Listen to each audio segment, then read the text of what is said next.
Hi, it's Leo from Made by Marley. Welcome back to our channel. Today I am going to be doing traditional folk art using the new primitive mold from IOD. So follow along and I'll show you how I created these beautiful bedside cabinets. Okay, so these are the cupboards.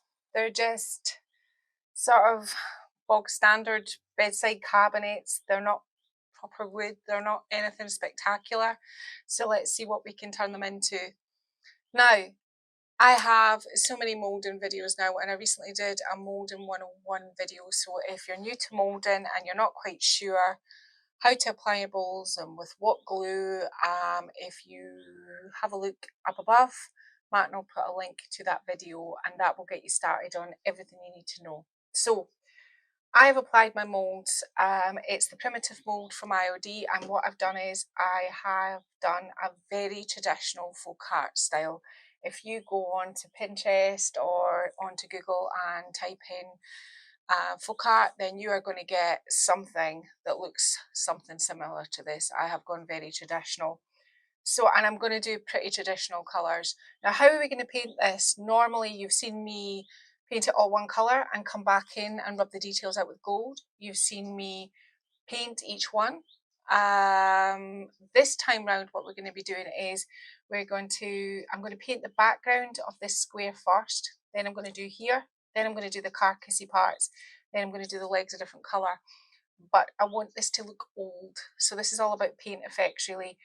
When it comes to the detail with the mould, I'm going to be painting it one solid colour and then coming in with a darker colour over the top to bring the detail out. So it will still be the same colour, but the detail will be brought out with a darker colour of paint. So I'm not going to do any more talking about this. You've seen me do moulds. They've all been applied. They have been sitting about for a while and it is really baking hot in Scotland, even in the shed. I'm wearing a t-shirt today. So they're plenty dry, apart from these two on this cupboard, because I came into the stable with Martin this morning. He said, "You've missed two there." So there's sorry. so there's two there that I just put on the hoof. I'm going to be very gentle when I paint those. It's not normally what I would do. I normally wait until they're solid like this. So right, how and in what way are we going to paint it? Because the last sort of folk arty sort of design I did was quite bohemian and modern. This is not. This is going to be quite traditional. So I think the first thing I'm going to do is I'm going to start. You're going to need a sort of basic brush that you think you can get in between these with, and a smaller brush. I do want to put paint over these, but a sort of undercoat, if you know what I mean. But I don't want I don't want to lose any of my detail. So probably when I paint these in, that will be my undercoat. So I'm just going to go around with my outline, my background coat round here, around the edges. I'm not going to paint these in solidly. As I say, it's a different way to paint it. So I want a sort of creamy, whitey, dirty, beigey, browny. Does that make sense? But what I'm going to start with is, this is all painted with Annie Sloan colours. This is Annie Sloan's French linen. This is the colour it comes out on the mix mat. It's a sort of grey, greigey, beigey. You get the gist. It's this colour. And I'm just going to start working in small sections. As I said, I've got a tiny, tiny brush. The brush I just had a minute ago to show you. I'm leaning on. Put my glasses on. Let's see what we can do. So, we're going to be doing something like this. I'm not going to go up too close to my mould, but I do want to get, I don't want it at the end to be any white showing. And this is going to be tricky when I do probably it might have been even simpler if I done all the detail of the colour first and then put this in. But this is the way I'm going to do it. So starting with this, and this is just a sort of base. So I'm going to get on, because you're not going to really see anything. I'm going to be using my smaller brush, anything exciting at the moment, because this is just a sort of base coat before we start kind of doing the sort of aging. So I'm just using this colour and it doesn't matter if it's a bit strokey and you're not getting full coverage. You're not looking for anything like that on the first coat. You're just looking to get a coat down. This surface I'm painting on is reasonably shiny, so I want to be able to, and this is the bedside cabinets that match the piece that went where that I did the Peruvian, the llama piece on. I had 3 pieces of this furniture.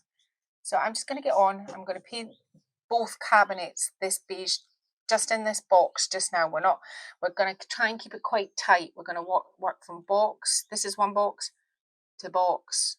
Sides are just painted, top's just painted. And then we'll do sort of our third box being our legs. But I'll get on and do this box with the grey and this box with the grey first. Okay, so you haven't actually missed much, although it looks like you have. I did the French linen all over it, but then I decided I wasn't being very smart, actually. I decided to cover my moulds with a watered down version of French linen so I didn't lose too much detail, only because when I go to paint these in, it kind of saves you having to be absolutely 100% perfect on all your edges if your brown goes right up to your edges. So I didn't go for 100, but you can see there's some little white bits. But I did round these parts here, make sure that I got up to the edge. It's just going to make for a tidier finish. So I'll split it in half. So I did my French linen, and all I've done on this side is, and I'll just run through my colours, although they're a little bit mucky now. In fact, I'll probably show you the paints. So I've got a little bit of English yellow, a little bit of white, the French linen that I started with, and a little bit of cornflower, which is the brown, right? And I kind of made up a sort of browny, beigey, goldy. And all I'm doing now is, what we're trying to do now is age this off and then bring the colours back up in the larger spaces. And if you can't, this is the bit probably out of the whole piece of furniture, apart from the painting, that is going to take you the longest time. You have to work and work and work and work and work. So I've got that on this side, and I'm not caring too much if it gets onto my moulds at this point. Now, what might help you visually is if I turn the other one round, which I've actually already done. So there's our two, right? So you can see what I've done is I've aged it. So this side here is dry, and from now on in, it doesn't have to be dry when you're working with your paint. It's probably better wet. So then what I did was I started to lighten it up, and I've just gone straight into this sort of creamy colour. And I've got this kind of brush to kind of blend it. So what I'm kind of doing is and working small areas, is just starting to, just going to wet my brush a little bit, it's got a little bit dry. I'm just going to start to kind of lighten this all up a bit. So again, I'm just kind of dotting it around, and this is going to take you quite a bit of time. I mean, I'm not going to be able to kind of like, if I concentrate maybe on this side here just now, and then you can get what I'm doing. So if we cut this sort of browny colour under this sort of orangey brown underneath here, but then we're kind of bringing it up with this colour. So my microphone dies, so I'm just going to do a voiceover on this part. What I'm basically saying is, if you imagine where all your dirt and all your dust is collected, it's going to collect around and the top and in between your moulds. You know, people won't have come along and cleaned it. So when you're doing this look, and what I'm basically saying is stand back from it, do a little bit, and then stand back, and then do a little bit more. I'm pointing out where all the, where you would put maybe the sort of more of the yellowy colour of paint around the edges and in and around your moulds. Now, as I said, this is the really sort of important part of aging, but it does take time, and just go between your two paints. So if you've got the sort of browny yellowy colour, mix that in your white and bring in the larger parts, you want to have a highlight, and that's what I'm doing now. I'm kind of highlighting them a little bit more with some white, just plain white, and I'm blending it in so that in the larger parts it's kind of a little bit lighter. And in the sort of in between the moulds, you need to keep all the sort of dark sort of French linen colour in and around your moulds. That's what's going to make it look aged when you do it. And just keep patting, don't scrub it with your brush, just kind of gently pat it. And as I said before, it doesn't matter if it gets on your moulds at all. You can just, we can deal with that when we go to paint it. So here I am, and I'm just feathery stroking it all the way around, making sure that it's all sort of blended. The one beside it, that is the example that I've finished, I've already put the sort of yellowy sort of colours around the edges. But this is something that you can practice on anything just to get this part right, because this will form quite an important part of the overall sort of traditional sort of, you know, folk art look. They're old looking. When you're doing two things, kind of get them the same. You're never going to get them both the same, but because I've got two, I'm just trying to keep them very similar. I'm now saying that I'm going to be talking about painting the edges next. Okay, I've mixed up a mustard coloured here. I made it from a little bit of Barcelona orange, a little bit of English yellow, and a little bit of the French linen, and I mixed them all together, and I got this. Obviously, there was majority was more yellow. Now, all I'm going to do is I've watered it down because I don't want it to go too much. I don't want it to be too heavy in the molds, but you have to be really careful at this point because you have to take it up to your edges. Remember your edges. I'll open all this out in a minute. Because it's watered down, it's not going to take away too much of our detail on our molds, because that's what I'm trying to kind of save in this. Making sure that this edge here is all painted, so you might have to kind of stand up and go round it all, because there is nothing worse than finishing a piece and seeing a bit of white from your mould. It's actually quite soul destroying. I mean, you can recover it, but it's just, why would you want to? Sometimes it can really waste it. So make sure that you've got all that in there. So because it's watered down, I'm not losing too much on my mould detail. And I'm going to do 2 coats of this, and we're probably going to distress this yellow as well. So making sure I've got in all these pieces and parts of the mould, because I don't want a messy finish when I go to paint these. Don't worry about the opening up part, we'll get that in a minute. Now, I've done the same on the other one, and the other one's just waiting for its second coat. This is going to be yellow. Now, let me just talk about this paint here. I was going to be shooting a video, I just haven't done it yet, and you can tell me in the comments whether you think it'll be useful.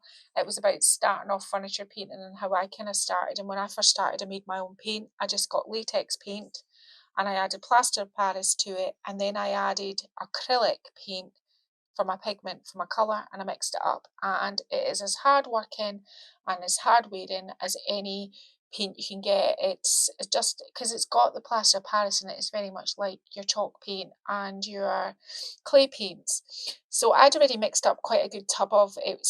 If you can see that colour there, that was the colour of my wall paint.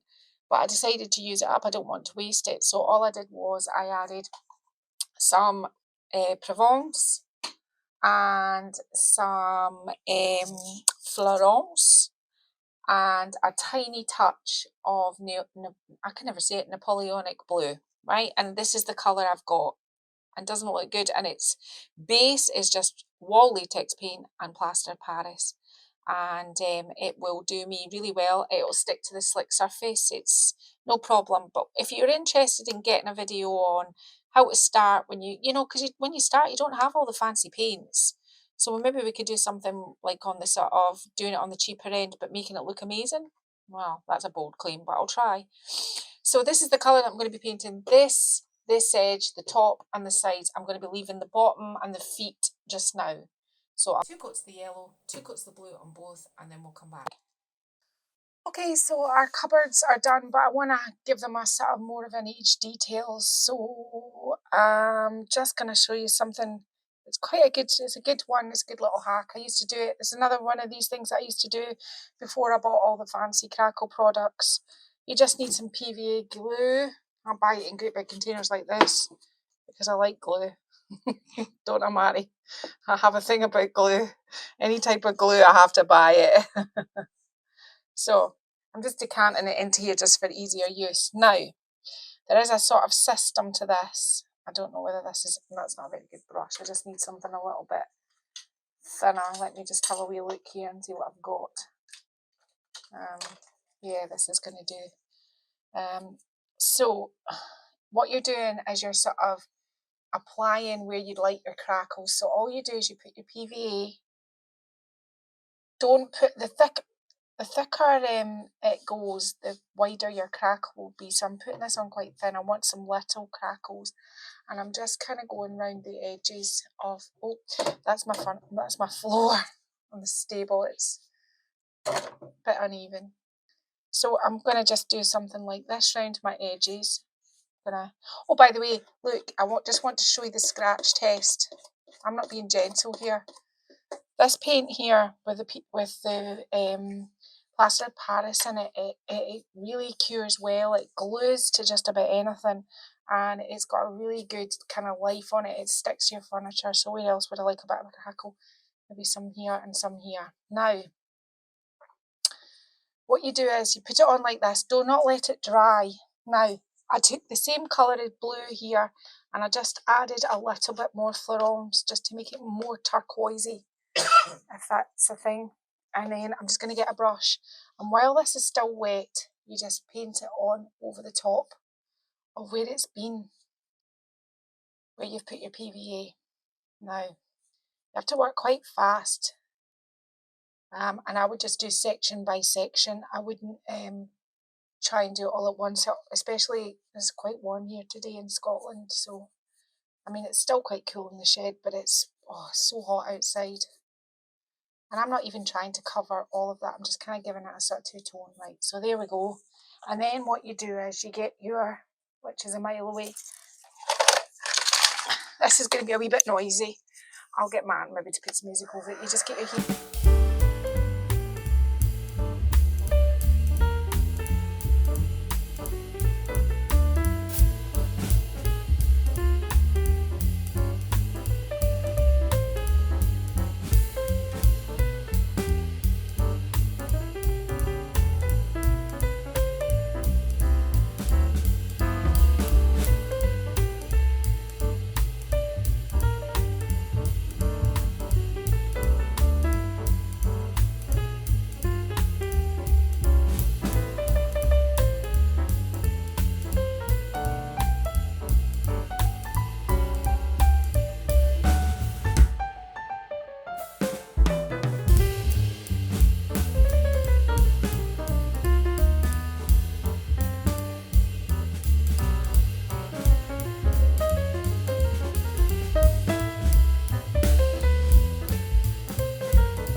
Now, if you'd had a dark colour underneath and a light colour on top, you would see all the crackle. It's kind of difficult to see right now, but what you do next is, if you get a little bit of cornflour, I'm just using the top of this lid as a sort of palette here, and plenty of water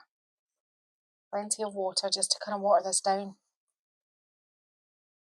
Really water down your brown, right? And a cloth. If you do this,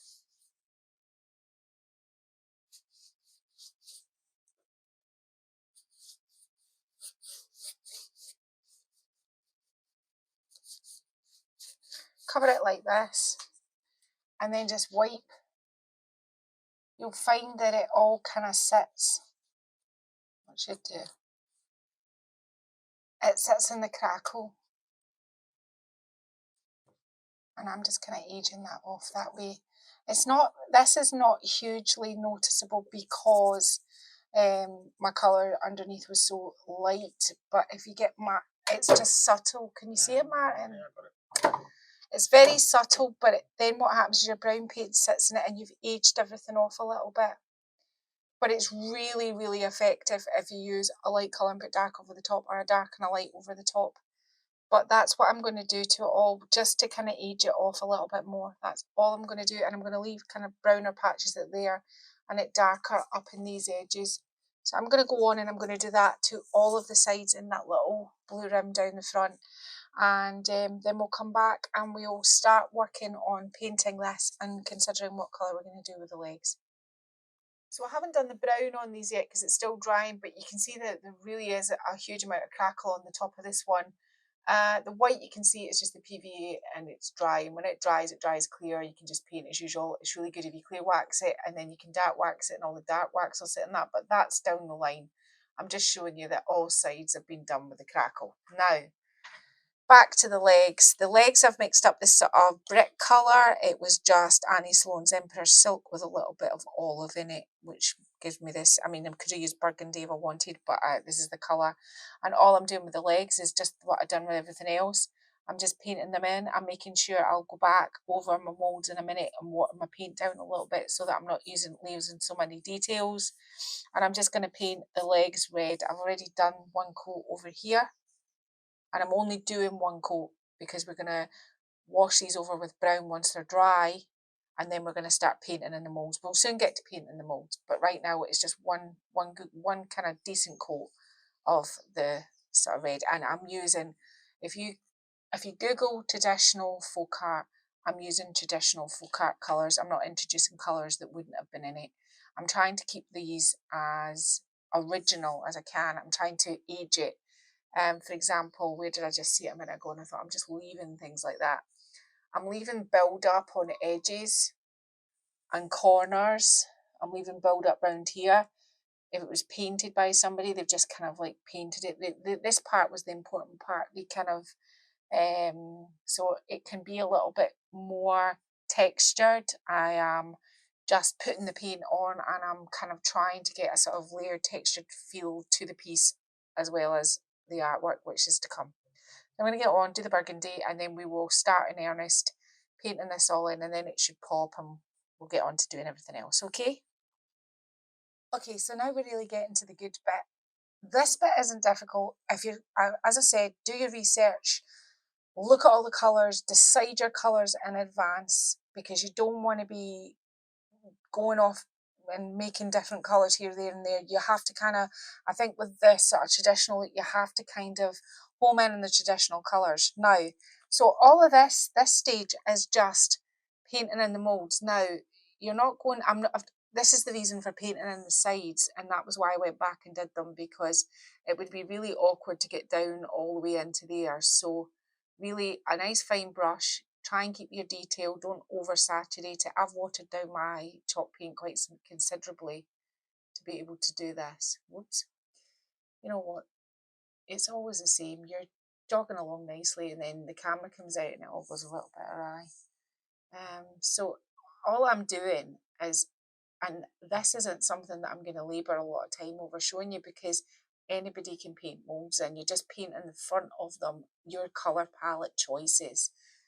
Paint's running down my hands because I watered down my paint. It does work better, I think, because you can, depending on what paint you use. I mean, if you're using like a chalk-based paint or DIY paint, they can be really watered down quite considerably. So, and I think it sits nicer in all the kind of details of the mould.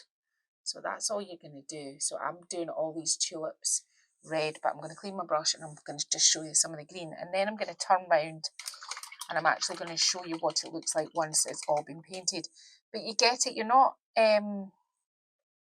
this bit isn't difficult. There's nothing, the next choice, once you've put your colours, you get choices, and we'll get to that bit in a minute. So this is the green that I used for these leaves, and I just painted those in green. You can see I'm using a skip brush. It's a little bit long, but I like using a skip brush. It'll give you a nice detail, and you're getting all the little parts with it. Again, this green is a mixed green. I've muted down all of my colours until you see the one that I've actually done, and then you go, well, what happened to the pink? I think I just went a little bit, and I can tone it down, and I'm going to show you how in a minute. But so all you do is just paint all your different parts of your mould in, right? So you've got that there's nothing tricky in that with the colour palette that you have chosen to do, right? So I'm just going to move this one away over here, and I'm going to bring round this one. Try and balance on the carpet. This is done exactly what I've just showed you. The pink, this pink for me is a little bit off, but as I said, all you need to do is adjust it. So at the moment you have choices. What you could do is you could clear wax it and you could start dark waxing this, or you could pick your colours and go a little bit darker or a little bit lighter depending on what you wanted to do. So first of all, I think we'll do with these flowers. Now this isn't going to be a huge sort of difference. Just going to get a brush that I think is going to be suitable. because you're kind of dry brushing over. This isn't going to make a marked difference, but it is going to give a little bit of tone. This is just the burgundy that I mixed up for the legs. I've got my colour mat here beside me. It's getting a little bit messy. I'm just offloading some of the colour. And all I'm going to do is just kind of do this. Now, it's not a marked difference on this one. But as we go along, we'll kind of try and pick out. I just want these to be a little bit deeper. Not all over, just across it. So I'm deepening up my red, and that's leaving the brighter red underneath. So all you're doing with this part next is going darker and lighter depending on what you want to do. So with the yellow here, I'm just going to offload my brush a little bit, but what colour could I put in this? So I think probably I would be more likely to go to my brown, which is here. I'm just going to put a little bit more brown out here. So I've got my yellow, I'm dipping a little bit more in the brown, and I'm just darkening up my colour for this. I'm just going to offload a little bit. So just a touch here, and I'll do the yellow, I'll do the brown down that sort of, what are we calling that? Corn, barley, I don't know. Yeah, is that right, man? Yeah. So you can see that's just darkening that up. Now the pink, I'm kind of really unhappy with the pink. So I think with the pink, what I'm going to do is I'm going to try and put maybe a sort of kind of cream over the top of that. Let's see what that does.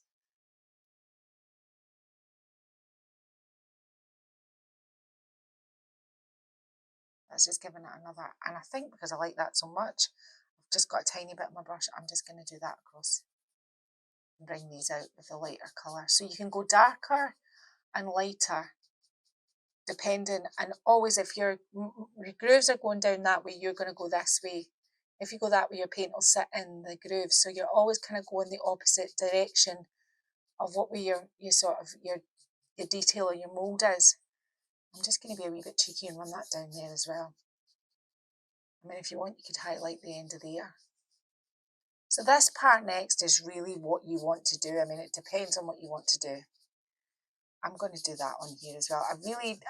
I tried to stay really traditional, and my pink got just a little bit too kind of bright and a wee bit roary, and I'm not going for that look today, which is quite surprising, but I'm not. That better, Martin? See, Martin says that's better. I think it'd be quite nice if I did that as well. Bring out the tops of those roses. Are they tulips, Martin? Sorry. Oh, here we go again. Yes, they're tulips. Martin's pointed out they're tulips. They're not roses. Are these dogs?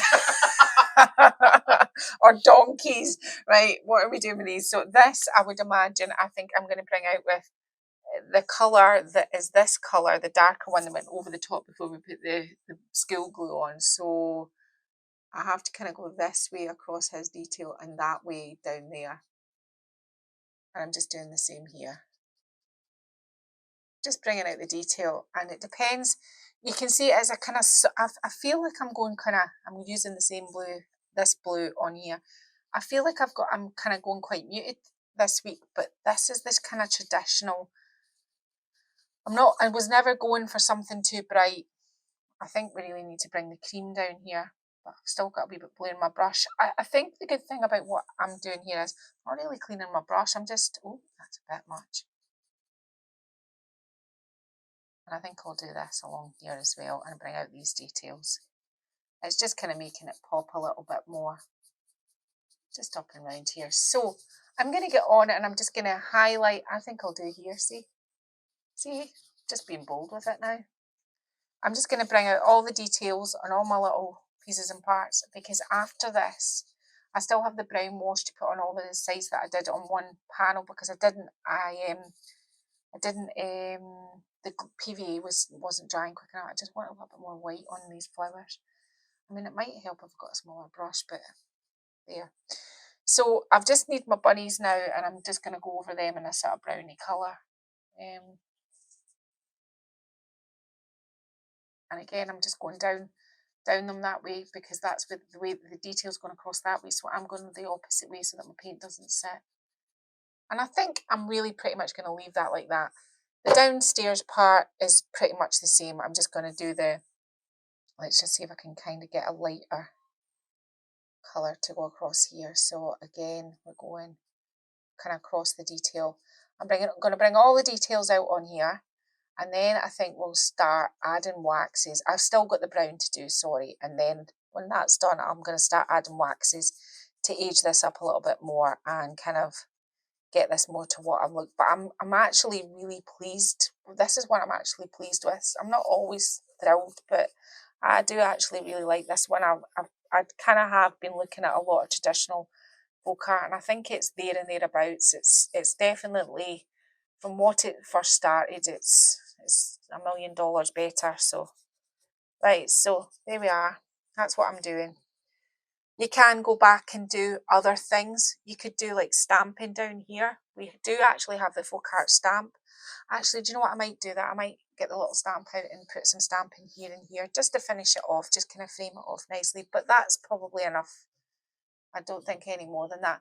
See, if you do something you think, oh, that hasn't made much impact, and you've already got the white on it, if you go over it again, see like that, you'll get more impact the second time round. Put a wee highlight on there, see? So this is just what you want. This is just your own sort of artistry after this. I mean, it's really up to you what you do. You could fiddle around with this for forever and a day, but it has to come to an end at some point. So I'll do this. I'll put the brown on. The PVA is just a bit dry. Can you see that's still a wee bit wet, but the crackle on it is really nice. I don't want to put heat on it. I don't think it's very good for it. It won't be very good. So I'm just going to let it dry naturally, put the brown on it. But while we're doing that, I'll set up and we'll put the stamp along here. And then I'll have to go away and I'll have to paint the other one just like this. So that could be a challenge for me. So that'll be a hot minute, Martin says. So I'll tell you what, I'll go away and get the stamp ready. Okay, so this one, this pattern now looks the same as this. Well, this has all been painted, but this has also been aged. So I would just go back to my brown paint, which just is really watery. And I'm just wanting to do down in here. So again, working small sections, nothing bigger than this. And just kind of wipe it away. You've got the brown in there that'll settle in any crackle. I would just leave that down in there. Oh, fly. That's just probably a nice sort of kind of like aged part. And you just kind of like go round it all now and just age it all up. I'm not touching from their end. I don't touch any of that. I'm just touching the edges and making those look like they're aged. Now with the sides,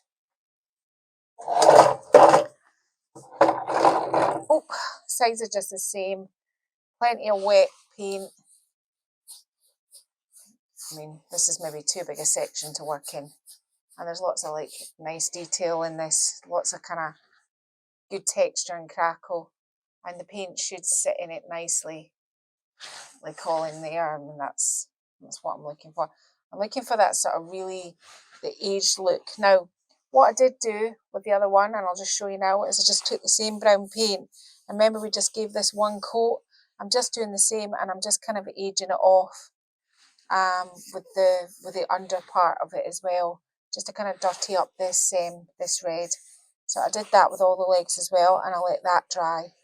But I just went round the whole thing and did exactly what I kind of like it when it's a little bit more sort of dirty up at the top where it kind of the dirt was settled, and I like it when it's down in here. So you can just make sure you've got plenty of paint and then just kind of rub it along. And this is down to you how much you want to age it.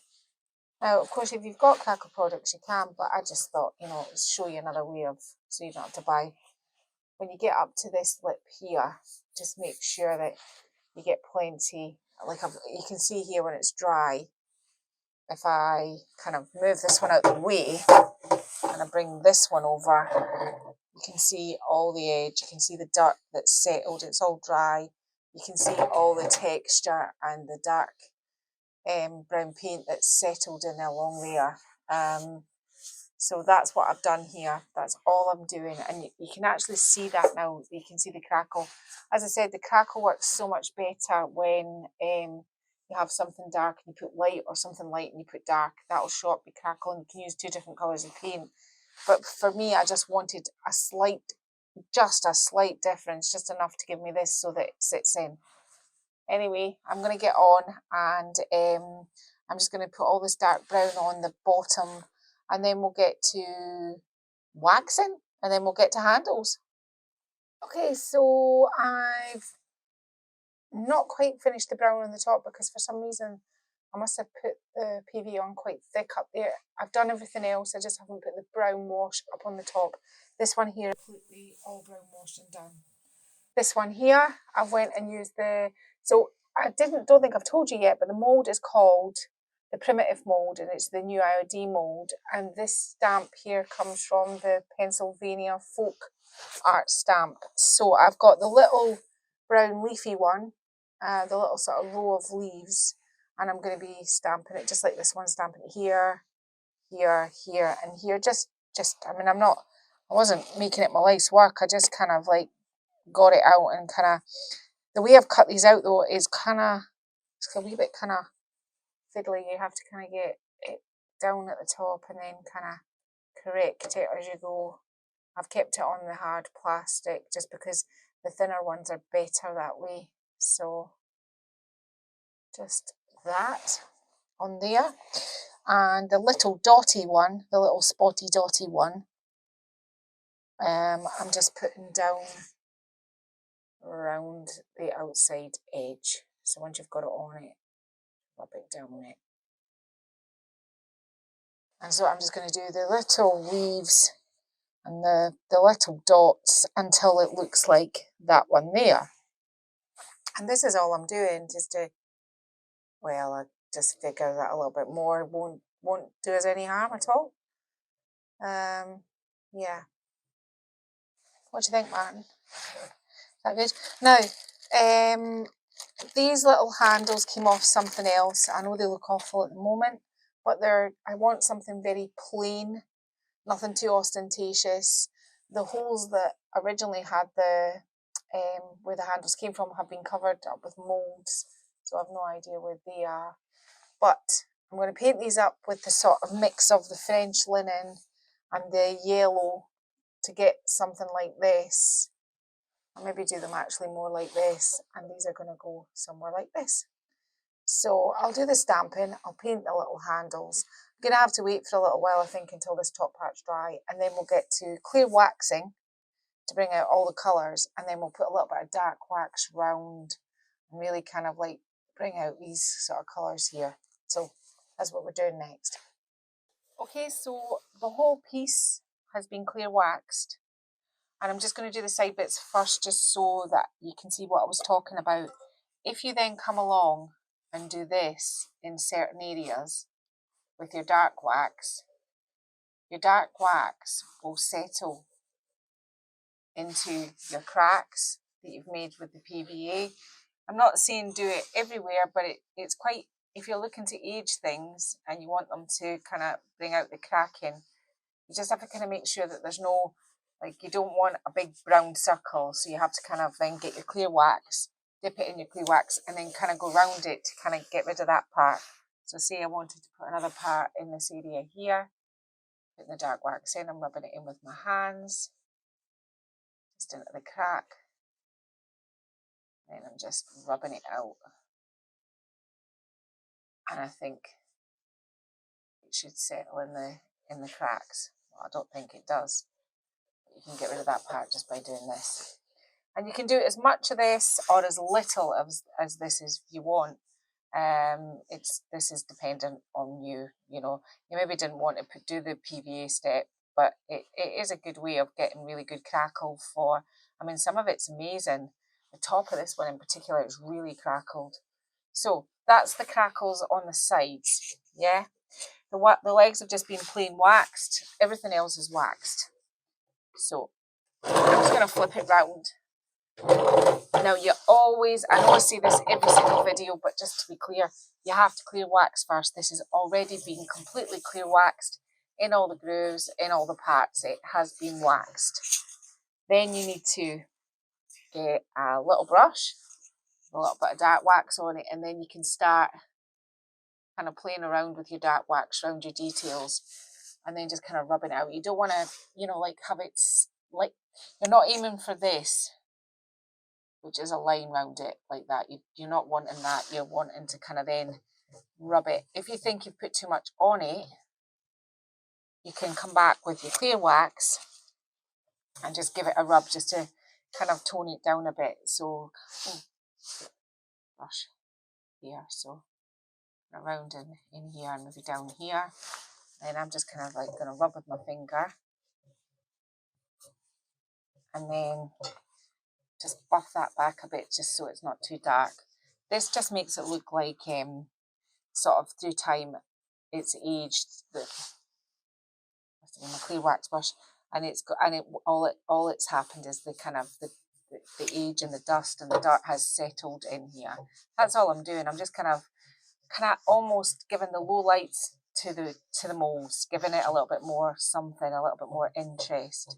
And I kind of find working with it with my fingers gives me a really good sort of way of kind of dispersing it better. Obviously you can wear gloves if you want. I just like to feel it. Sounds a bit wrong.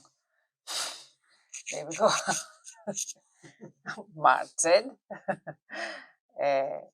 I think I don't know, I think art is a very tactile thing. I think being a potter, I think I kind of, like, I don't shy away from getting my hands dirty. I like the tactile aspect of being creative. I like the feel of it. I don't like to wear gloves. I don't care if my hands are dirty. I think paint is messy regardless. So I just kind of like just do me, but you can do you.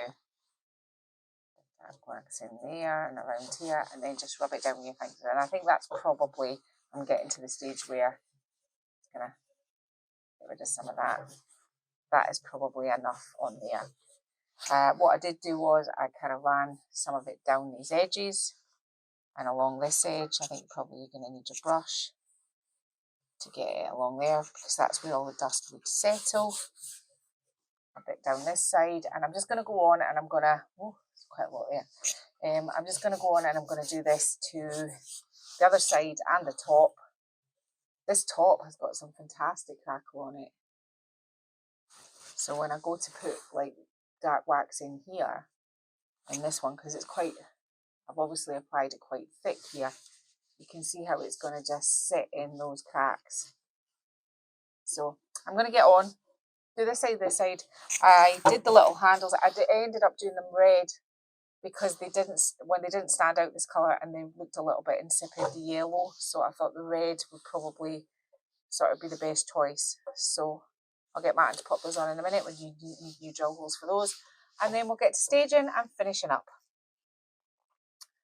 Ta-da! So if you're interested in doing traditional folk art and in a sort of traditional pattern with traditional colours, this is quite a good video. It's got a little bit of everything in it. I used the primitive molds from IOD just to kind of get my design. I kind of followed quite a sort of traditional sort of pattern when it came to my folk art. I have aged it. I put the molds down the legs. I painted inside these. And these are some cute little bedside cabinets. I really would like to keep them. But Martin's kind of like, where are these going to go now?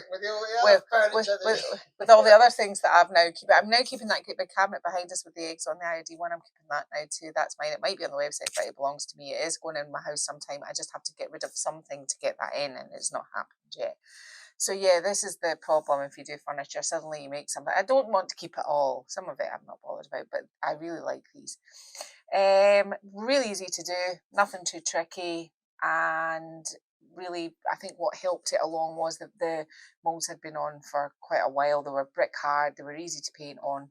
And today I used two different things that cost way less. I made my own Crackle by using PVA, and the paint that I had already mixed up with latex paint and plaster of Paris in it.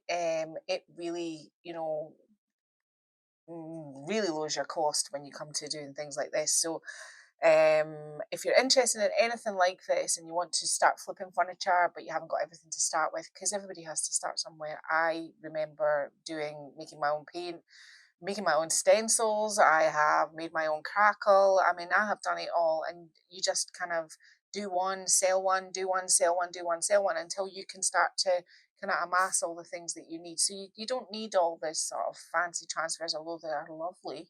But you know, this way you can do something with a couple of stencils and make something quite reasonable, and for I'm going to dare to say cheap, but you can make a cheap piece of furniture and sell it for a not cheap price. So if you're interested in doing anything like that, just let me know. So push the bell so you're notified when we release a video, which is every Sunday at 2 o'clock.